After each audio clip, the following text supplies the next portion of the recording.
Hey everyone, this is Poggy with TGN.TV, bringing you a live chess tournament game that I played on chess.com, and we're going to start off by, because my opponent actually made a really interesting move in this game, and I really wanted to share it with you guys, and it kind of goes to the importance of thinking, as I talked about in the last video, being able to really think ahead, and not just thinking, but also paying attention to your moves, and sometimes you can make a blunder really quickly just because you get a little bit too greedy. Now in this, I actually did catch myself before I made the blunder, but nevertheless we're going to go ahead and continue with this video now, and my opponent opened up the game with pawn d4, which to me was a little bit weird because, I mean, of course it opens up the possibility of the queen's gambit, but I mean, it's not something that you see too often in tournament style play, especially online. Usually you see moves like knight f3 or pawn e4, but you know, it's not a bad move or anything like that. It takes a little bit of skill to play off of the queen side. But here we go. I played d5 in response, basic opening, knight f3, pawn c5, knight c3, pawn c3 rather, knight c6, bishop f4, pawn e6, knight b d2, c takes d4, c takes d4, pawn e3, and right here is where I'm going to pause the video. I want you to think about my next move for me. I want you to think, what is his next move? And the reason I'm asking you is because there's a piece on the board right now that is really just being a bugger on my side of the board, and I just want you to think about what that is and what we can do to get rid of it. So take a moment, pause the video, and if you see it, great. Alright, so I decided to play knight h5, and the reason I decided to play this move is, and you often hear that you shouldn't put your knight up against the wall, but I mean, if you're doing something productive like attacking a centralized bishop like this, I mean, this bishop has control over a lot of the board right now. It has control over this diagonal here. It can move over here. It could always just move back to here and get some more control. And then, of course, these knights coupled up with these bishops are going to just be a complete disaster. And of course, the queen can come down to the side of the board as well. And so there's going to be a lot of pressure on my king's side. So my goal here is to just prevent all of that by playing knight h5, and let's get that bishop out of the way now. So my opponent doesn't want anything to do with that, so my opponent played bishop g5, and I of course played queen b6. Let's get rid of that queen out of the way here, and I'm also threatening this undefended pawn here on b2. So moving on, my opponent played b3, giving that pawn a defender, actually giving it 3 defenders, in case you were wondering, and I thought this was a good move because, I mean, we're going to start building up pressure over here as well. My opponent probably realizes that I'm not going to have anything to do with the pressure on this side of the board. So let's build up pressure on the queen side. And, you know, I really think that's a good thing. We have all this pressure over here. We have this bishop just eyeing down this diagonal right here. And so I'm going to have to do something about that. So for now, I'm going to play pawn h6 to try and just bump this, just try and take attention away from this side of the board over here, and get this bishop out of here. So my opponent played bishop h4. Now, my next move was, of course, I want to get some action going on this side of the board. I want to do something over here, possibly build up some pressure, attack this weak point right here. You know, just kind of eat away at my opponent slowly. And my move that I came up with was bishop d7. And this move does 2 things. For one, it gets this bishop is pointed to this side of the board, and this bishop is now pointed to this side of the board. So we have a lot of defensive structure coming to this side of the board, while we also have a defender on this knight, so if the rook were to, say, slide over here, it wouldn't become a hindrance to me with this knight here. If I had to push the pawn or move the queen, I would have a defender on it. So there is also the fact that I want to eventually castle, or possibly, maybe, if time permits. But yeah, so this move actually was, to me at least, a pretty crucial move in the game, even though it seems pretty simple. Now my opponent then played bishop e2. Now my opponent is also trying to build up a little bit more pressure on this side of the board.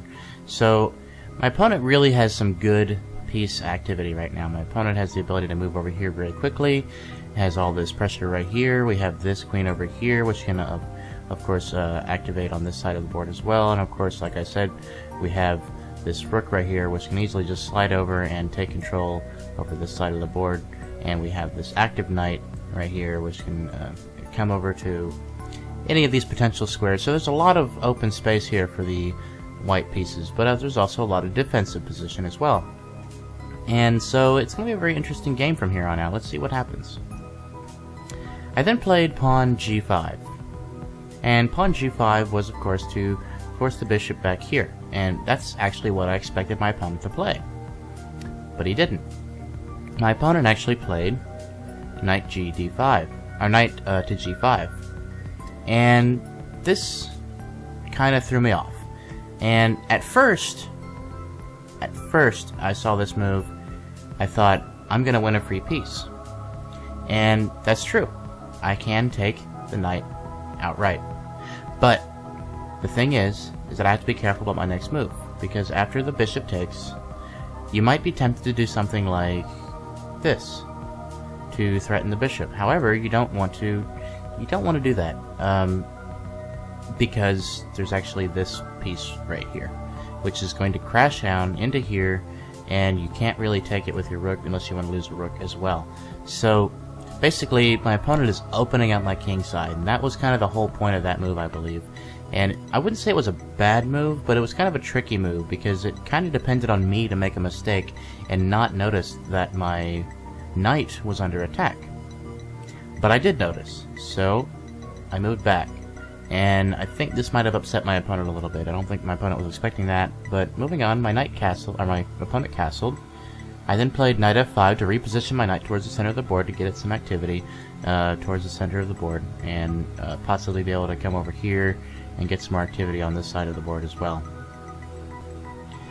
My opponent then played rook c1, so as I said, my opponent did eventually come over here and now has activity on this file. However, my opponent missed something here, which is going to be kind of crucial, and that's going to be, like I said, this weak point right here. And I'm going to try to cash in on that weak point in my opponent's position.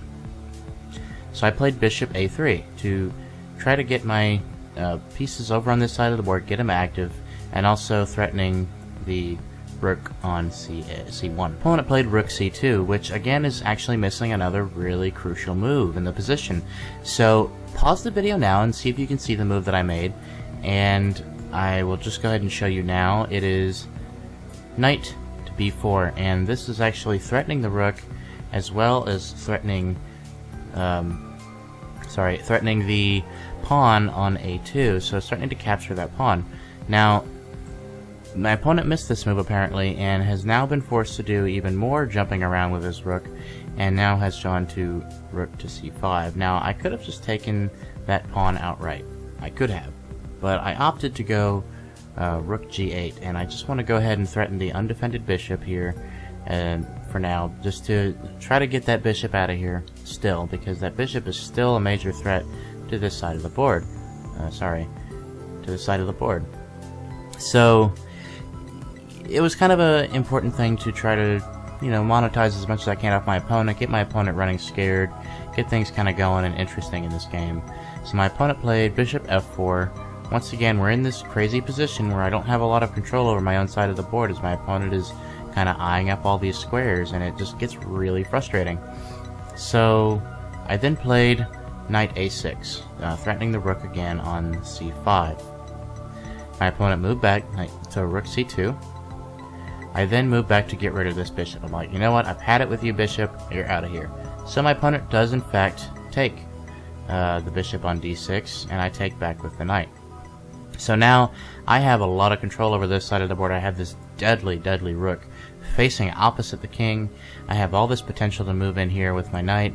I have this bishop can easily be moved if I just shift the pawn forward. The queen can easily reposition to this side of the board as well. So there's just a lot of possibilities with this side of the board on my potential now that that bishop is gone, and that bishop was a crucial piece in that defense.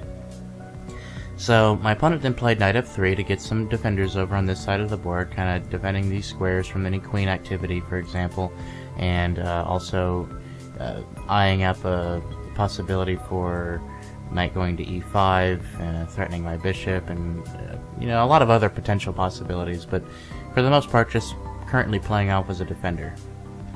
then I played knight b4, once again threatening that rook on c2. My opponent then played rook d2. Obviously want to keep a defender on a2, so I played knight e4, which was a really crucial move as well, because now we're getting a lot of knight activity towards the queen side, and it's going to get kind of interesting to see what my opponent does here. And so my opponent actually played rook b2. Once again, still maintaining that position here. Now, my opponent is wasting a lot of moves with that knight, or with that rook. I've been bouncing that rook around, at the same time gaining potential on his side, and all this time he has been forced to bounce back and forth off of his side with the rook. And see if you can see my next move here before I go ahead and announce what it is, but see if you can see what the next move is, and I will go ahead and show you. It is actually knight c3, which is threatening the queen, as well as continuing to maintain the threat on a2.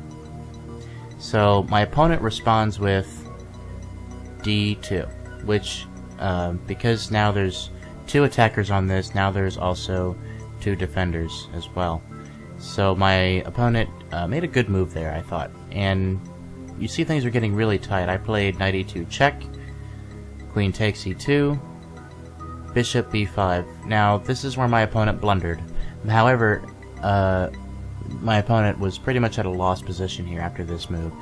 This isn't something I actually had planned originally, but after I saw it, I was pretty excited to see that, because now we have this bishop here attacking both the rook and the queen. So there's not really a whole lot my opponent can do about that. And in that position, my opponent played queen b5 and then resigned. Anyway, that was the game I played with my opponent, and it's always important, I think, to go over and analyze your games, find your mistakes, find your opponent's mistakes, and just basically learn from everything that you do, from everything that your opponent does. And it helps you get better as a player, it helps you get stronger, and if you would like to have your game analyzed by me, I will be glad to. If you email it to me at Poggy@TGN.TV, you can send your games there, you can send a PNG file, and I will be glad to look over your game for you and announce it on a new video.